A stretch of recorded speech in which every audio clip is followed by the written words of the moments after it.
Liza had lived in the United States for over 15 years.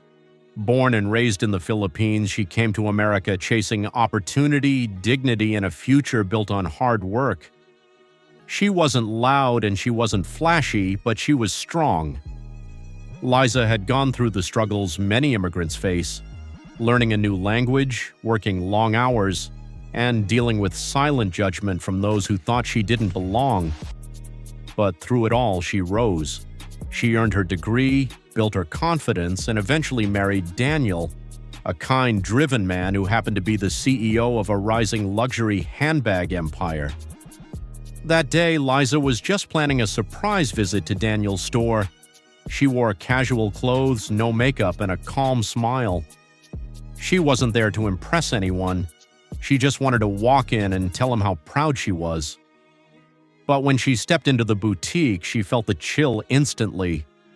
It wasn't the temperature, it was the way eyes turned, the way silence fell, the way judgment began before she'd even said a word.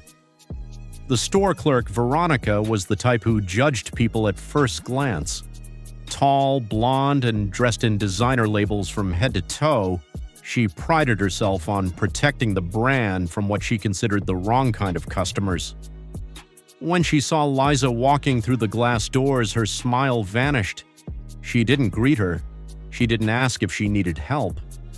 Instead, she hovered nearby, eyes scanning Liza's plain outfit, her skin tone, her accent.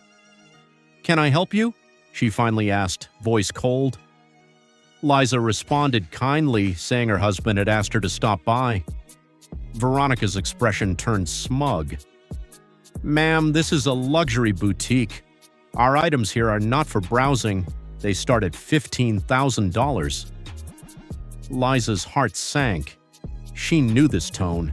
She had heard it before, years ago when she was cleaning hotel bathrooms and being told she'd never amount to more. But this time was different. She wasn't just being dismissed, she was being humiliated. And then came the final blow. Veronica called over the store's private security and whispered something. The guard approached Liza and asked if she had a reason to be there. Customers had started whispering. One even pulled out their phone to record. Liza stood still. Her dignity kept her upright, but inside, she was breaking. As the scene unfolded, Liza's mind drifted back to her journey. She remembered every moment of sacrifice, working double shifts, being underestimated, learning to stay composed in the face of subtle racism. She had never fought back with anger, only with resilience. And in those quiet moments, she had built a life most people could only dream of. Her husband, Daniel, respected her not just as a partner, but as a fighter, a survivor, and a woman of grace.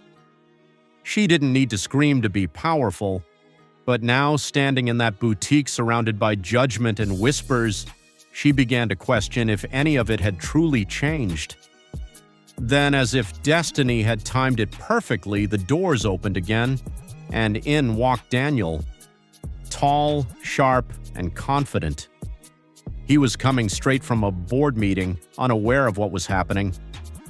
His smile faded the moment he saw the security guard, his wife's expression, and Veronica standing proudly. "Liza," he said, alarmed, "what's going on?" Before anyone could answer, Veronica stepped in. "Sir, this woman—" But Daniel cut her off immediately. "This woman is my wife." Silence. Everyone froze. Veronica's face drained of color. I didn't know," she stuttered. But Daniel didn't let her finish. "And that's exactly the problem," he said. Daniel turned to the security guard and told him to leave. Then, looking around the store, he addressed the watching crowd. "Anyone uncomfortable with my wife's presence is welcome to shop elsewhere." His voice was steady, commanding. He turned back to Veronica. "We built this brand on inclusion and dignity. You've just proven you don't understand either." Right there, in front of everyone, he called human resources and said 5 words that echoed through the store. "Terminate her contract." effective immediately. Customers were stunned. A few even clapped. Someone posted the clip online, and by the next morning it had gone viral. News outlets picked it up. Influencers shared it. Stand with Liza trended on social media. But Liza, she didn't care for fame. She declined interviews, ignored sponsorship offers, and only made one request: that her husband allow her to start a foundation within the company to support immigrant women entering business and fashion. Daniel agreed and made her the chairwoman. Liza never raised her voice that day. She didn't scream, fight, or plead. She simply stood in her truth, and the world finally listened.